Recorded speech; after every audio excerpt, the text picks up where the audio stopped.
Okay, guys.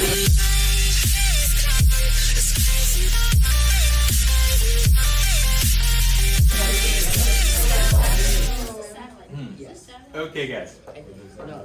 So, circuit of motion. Like I said, a lot of this is basically just going to be reviewed from AP1, so there isn't too much extra that we talk about here at APC. So, remember there are two ways to time circuit of motion. So, for an object moving in a circle, we can either time how long it takes to go around one time, and remember that's called a period, or we can count how many times it goes around in 1 second, and then that's the frequency. And so remember, we can go between period and frequency. The period is equal to 1 over the frequency.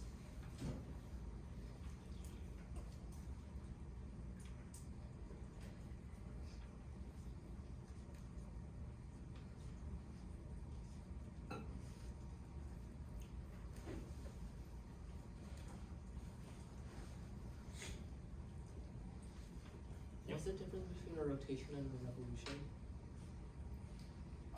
A revolution, it kind of depends on the context. A lot of times we say revolution for, like, if we're watching something do something, and revolution is like if you're spinning, or if, how should I say? I mean, they are basically the same thing, but we use them interchangeably based on what we're describing. This would be revolution, right? How many times it takes to go around? Like how many revolutions? Yeah. Because you could say, how many revolutions around the sun do we go? In 1 second. Yeah, like how far? You know, so we could say that. We could say how many rotations around.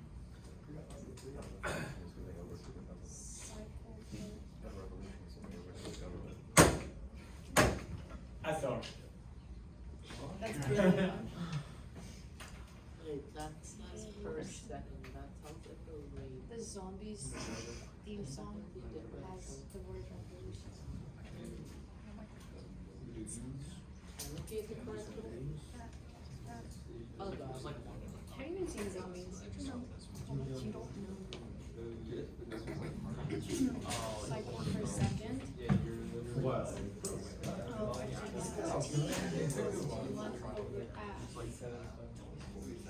Yeah, exactly. F equals 1 over T as well.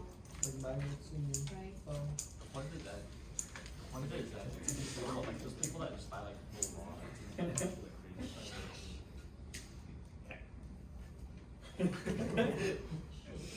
What? And so speed and circuit of motion. So if an object is moving around a circle with a radius r, it will move a distance of 1 circumference in 1 period. So because of that, we can actually say that the velocity is going to equal 2 pi r over the period. So we had this one in AP1 as well. And this is the tangential velocity.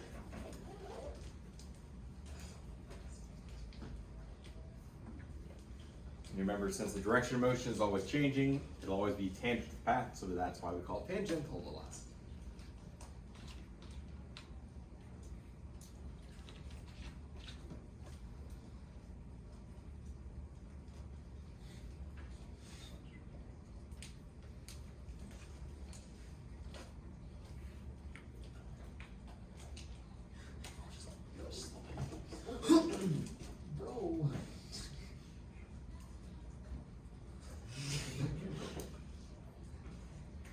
It's turning all red.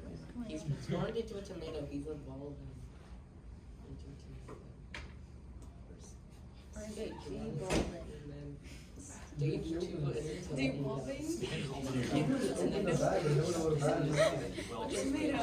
Got a little too ripe. Oh my god, here's tomato. Got a little too ripe. Stage 3 is Now under the lights. It goes What did you to I'm so good. He's the What would we call it?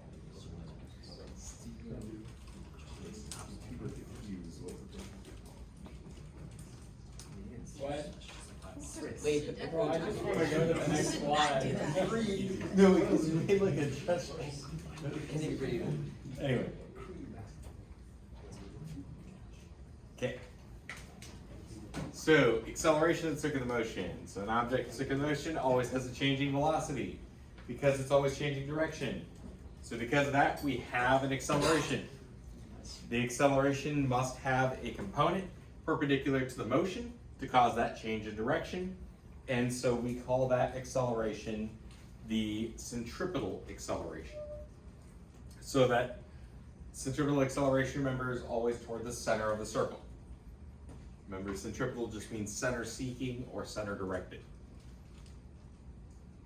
So velocity is always tangent, acceleration is always toward the center of the circle.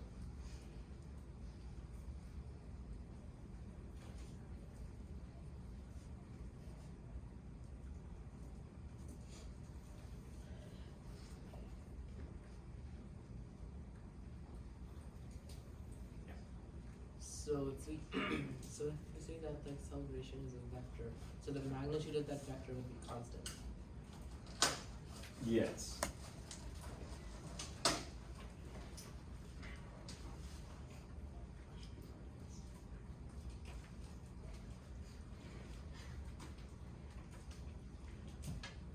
But then the acceleration will always change. So the acceleration is always changing, but the magnitude isn't changing. Yeah, the magnity's not changing, but the direction's always changing. Because it's always going toward the center.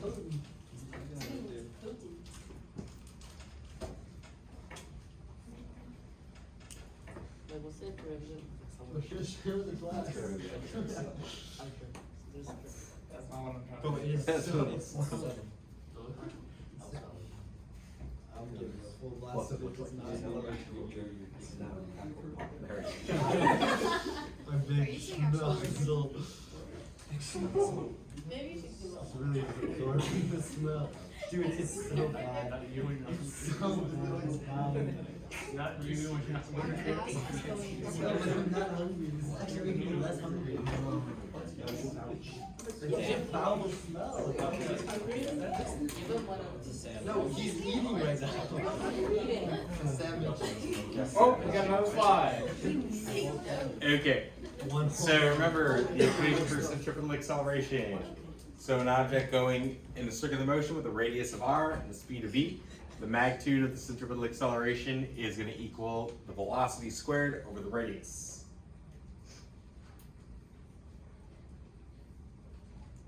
So it's nothing new. We've already had that in AP1.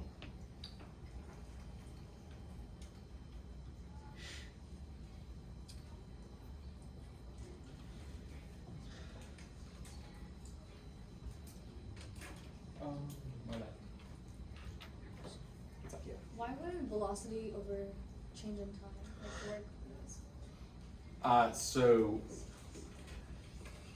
we have the velocity is always going to be tangent to the circle, and radius, it's basically pointing toward the center of the circle, and so it's a distance r away from the center of the circle. So that acceleration's always pointed that far away, and that velocity is going to remain constant as long as, well, if you have acceleration, velocity is just going to change direction. And so that's why you end up with that. You could do, if you combine period with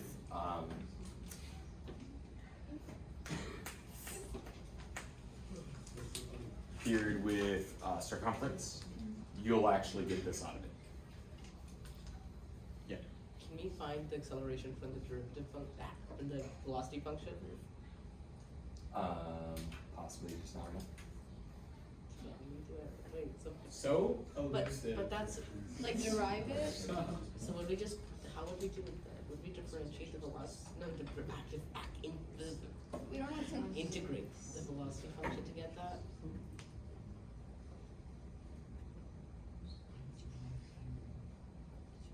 Yeah, that should be it. But But then you also got to have circumference in there too. but then it's also recursive because the velocity is included in the acceleration. It's like a concept. Let me think about that one in a second. Let him forget me. Great. right? Yeah. Okay, so remember, if we have centripetal acceleration, we can also apply Newton's second law to circular motion. And so we would draw a free body diagram with an arrow for the acceleration pointing toward the center of the circle. We break all forces into components, either parallel or perpendicular to the acceleration. Set up our net force equation. So we can think of it as the forces toward the center of the circle minus the forces outward equals the mass times acceleration, or the centripetal acceleration. And then remember, centripetal acceleration is v squared over r. So we can use Newton's second law with centripetal acceleration.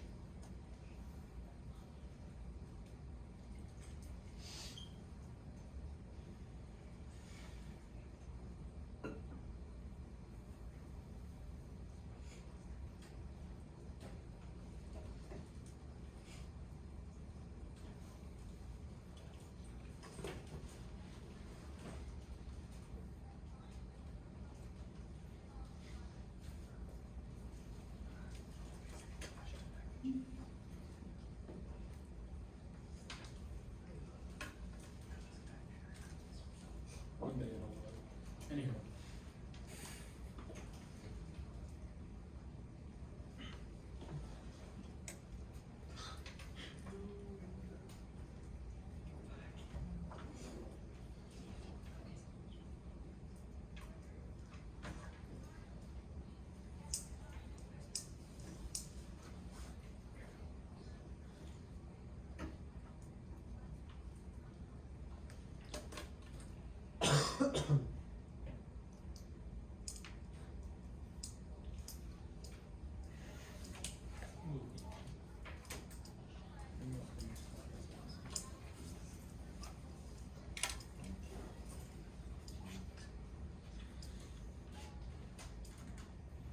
So here's the example.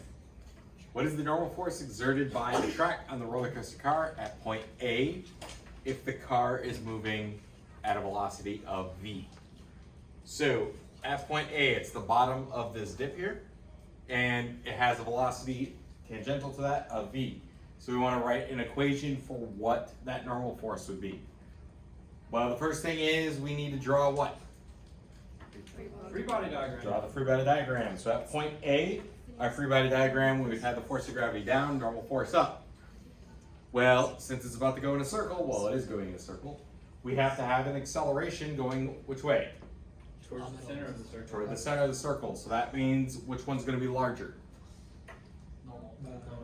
The normal force, because that's the one going toward the center of the circle. So we got to set up our F net equation. So F net equals ma, and since it's going in a circle, it would be centripetal acceleration. Well, our net force is going to be normal minus the force of gravity, and our centripetal acceleration is that v squared over r. And so we want to write an equation for the normal force, so we could just subtract or add the force of gravity to both sides. And remember, force of gravity is just what? Mass times acceleration of gravity, mg. And so that would be our equation. You could factor out the m if you'd like, but yeah, as long as you have something like that. Okay. Yeah. So we know that the normal force is bigger than the gravity because it's pointing towards the center of the circle? Yes. Because your net force has to be toward the center of the circle to have an acceleration. And the acceleration is always in the direction of the center of the circle.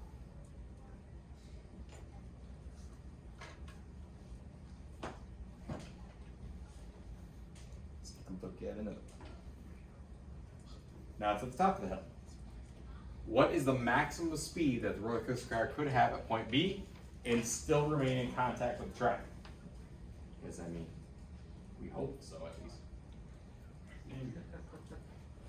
So if we did it like maybe 5 meters per second greater than that, it would just fly off. Yep. That would be fun to watch. Stop. What is wrong with you? Anyway, so free body diagram to start off. Which way is the direction of the acceleration? Toward the center of the circle, which will be downwards. So which one has to be larger?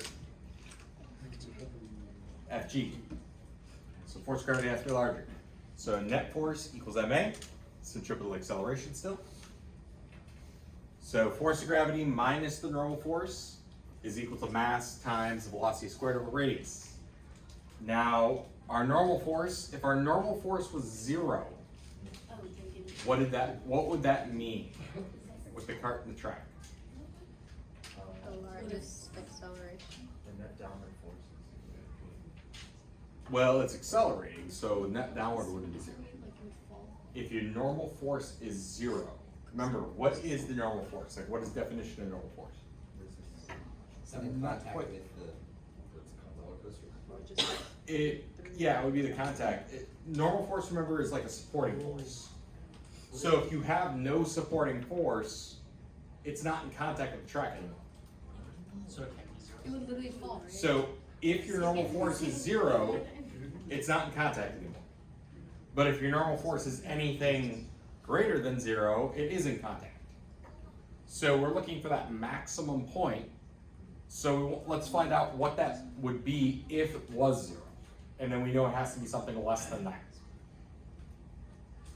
So if we said it was 0, we'd have mg minus 0 equals mv squared over r. Well, what do we see that it happens?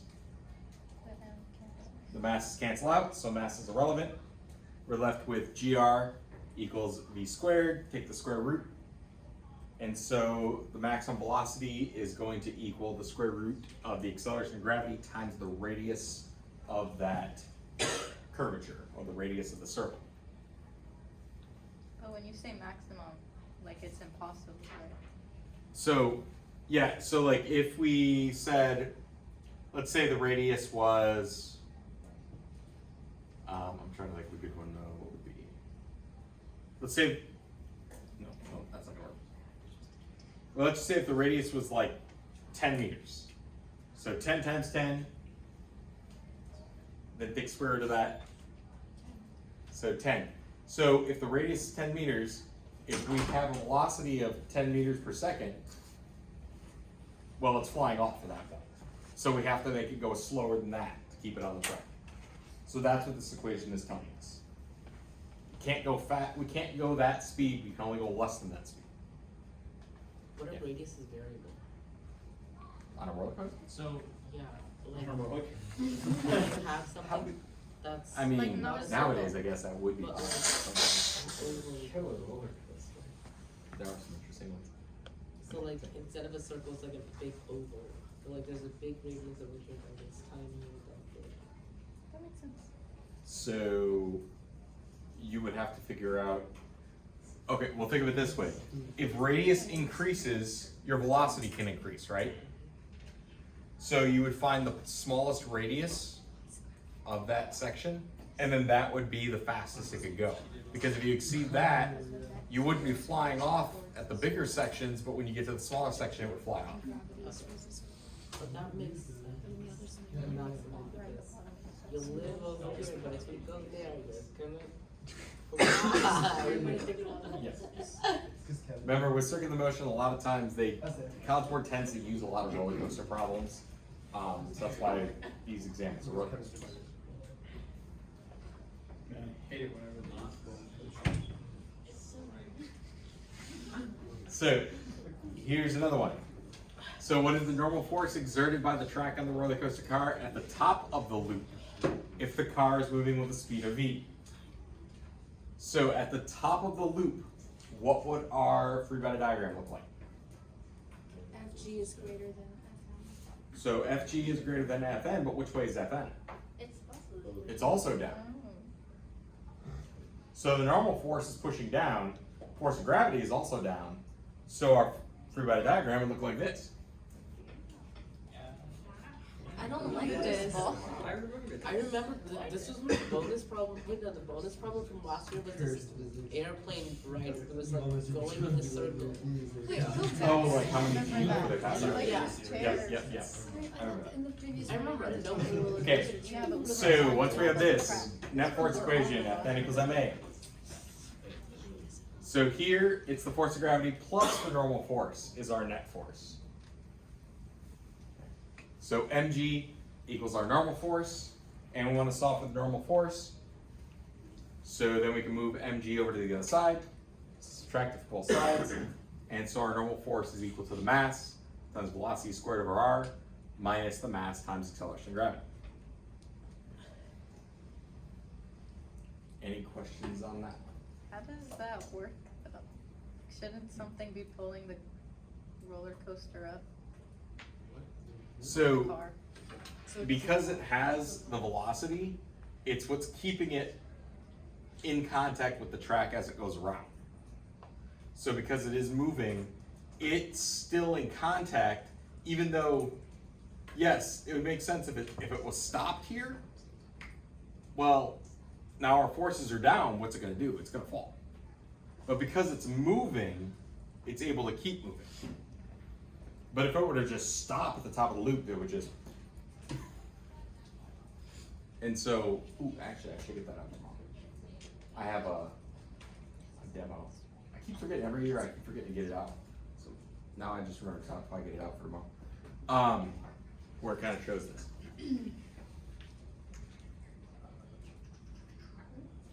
Okay. So the last thing I need to talk about. This is really the only addition for APC that you guys have. We have tangential acceleration. But it's really not that crazy. So if an object is moving in a circle, it might not always be moving at a constant speed. It might be speeding up. Imagine spinning something around your head like a lasso, and then you start spinning it faster. Well, Chris would be aiming for somebody. Anyway, so you start spinning it faster, which means we still have that acceleration centripetal toward the center of the circle, but now we have an acceleration speeding up the entire thing.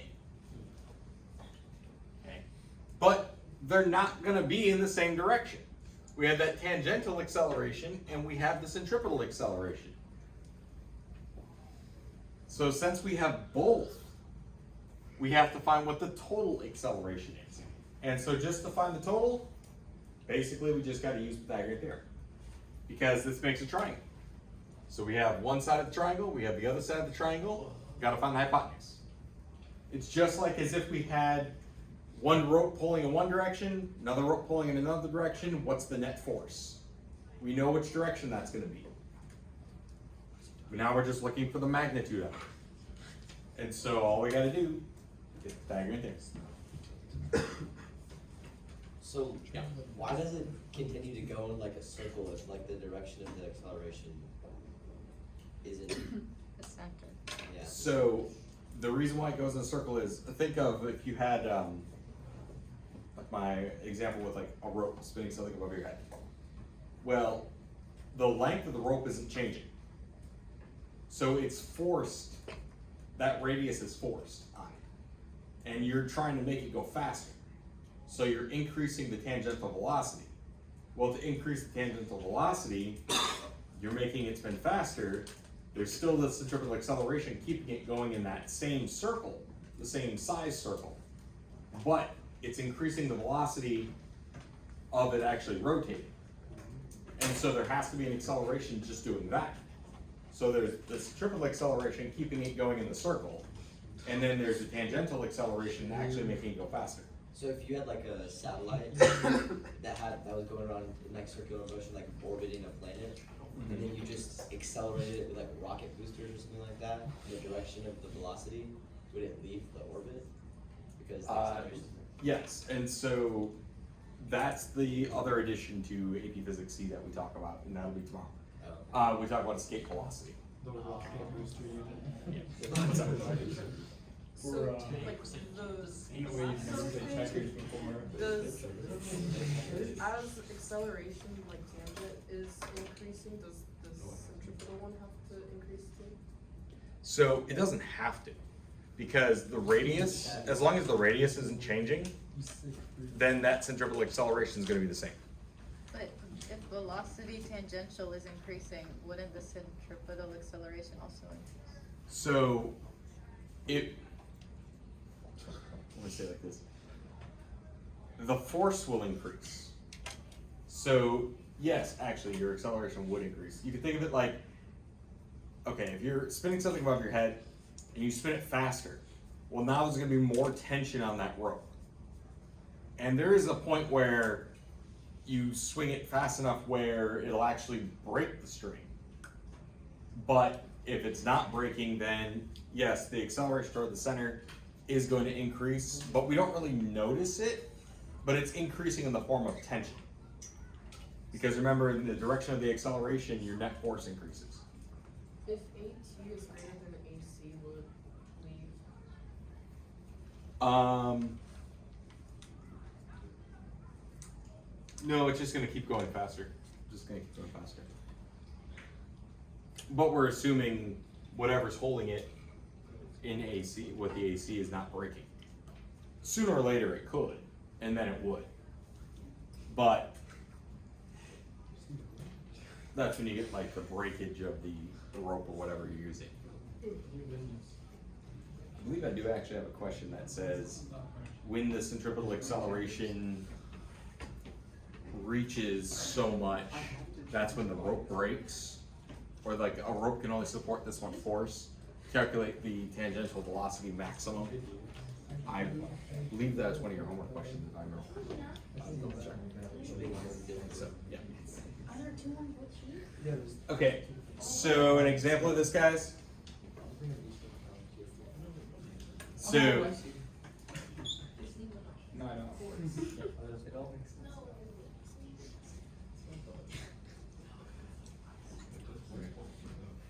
anyway, so a ball is being swung in a vertical circle at point P.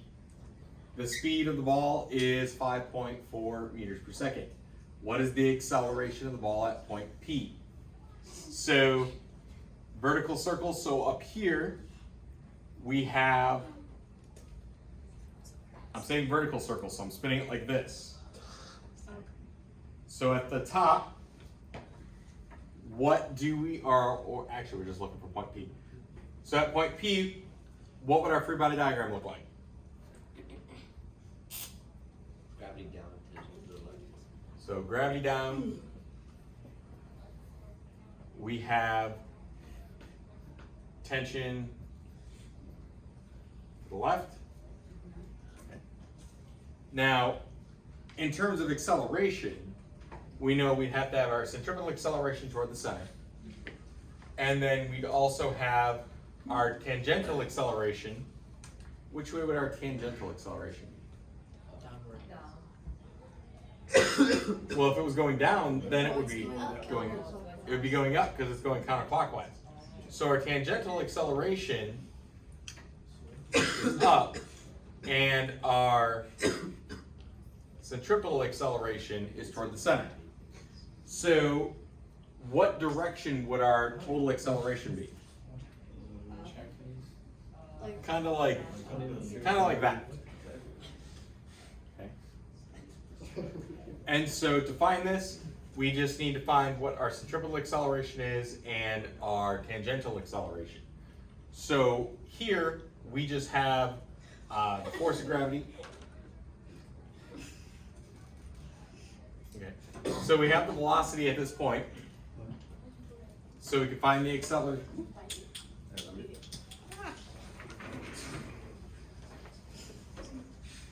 What's Steven? Doing something like We have an ongoing game of checkers, but that's about it. Yes, I saw.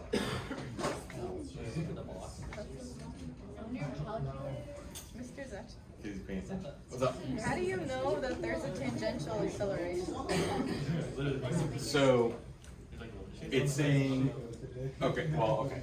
In this one, we know there has to be a tangential acceleration because at this point, we have the force of gravity going down, and when we're spinning something vertically, as it's going up, is it going to be speeding up or is it going to be slowing down? Slowing down, because as it's going up, what's the only force is acting on it? Gravity is down and tension's toward the center. So gravity is the only thing affecting it vertically. So what's really happening is we're gonna have the centripetal acceleration toward the center, and so that would be our Ft equals MAC, and then in the other direction we have the force of gravity equals, this would be MAT, tangential. And that's based on like direction, right? Yeah. Horizontal versus vertical. And so we saw both these for our acceleration. We could plug them in and get our total acceleration. So that's how we would do that one. So yeah. Really, a lot of these problems we don't even need to solve. A lot of it is just kind of like setting it up or saying which direction something's going to be going in. So what is the direction of the total acceleration? Well, it'd be kind of diagonal like that. Yeah. The acceleration through the whole circle isn't uniform. Like AT changes depending where the ball is at. Yeah, so like imagine if we were kind of spinning something around like this, does it always seem like it's going at a constant velocity all the way around? Or does it seem like it gets faster as it goes down, slower as it's going up? So yeah, it's always gonna feel like it goes faster when it's going down over here, slower when it's going up. So instinctively you kind of already compensate for it by the way you spin it. But yes, gravity is affecting it. Gravity is helping it go down over here, but it's opposing it going up. When we spin something horizontally, we don't have that problem because gravity is not going to help it speed up or slow down. Remember when we did the one lab where we were spinning the rubber stoppers around? No. Well, yeah, you were. So is AT 0 at like the two vertical points? Absolutely not. Yeah. So, Are we gonna do that lab like creatively? actually, I got to do some of that. Wait, Wait, so When do we get to throw these things around? no, we have yo-yo? Wait, did we use yours last Wait, We didn't. we did, but we weren't supposed to. They are classic. That's why I have them. I know, we probably used them more than they did.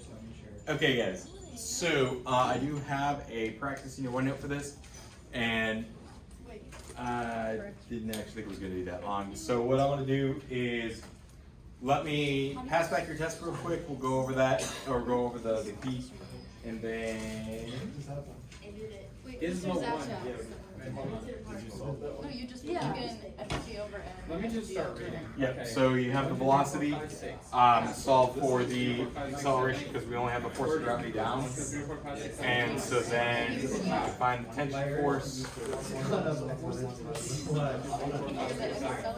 Oh, that's right. That's why I didn't solve it. That's why I just had that. So as long as you know how to set it up and like see total acceleration, see the direction it's going, then you're good. You don't have math. A lot of times it's just a conceptual type of problem.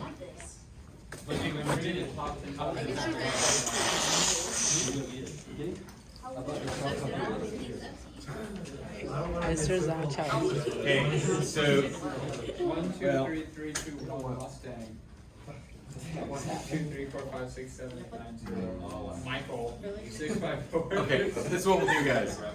We'll do the test correction at the beginning of class tomorrow.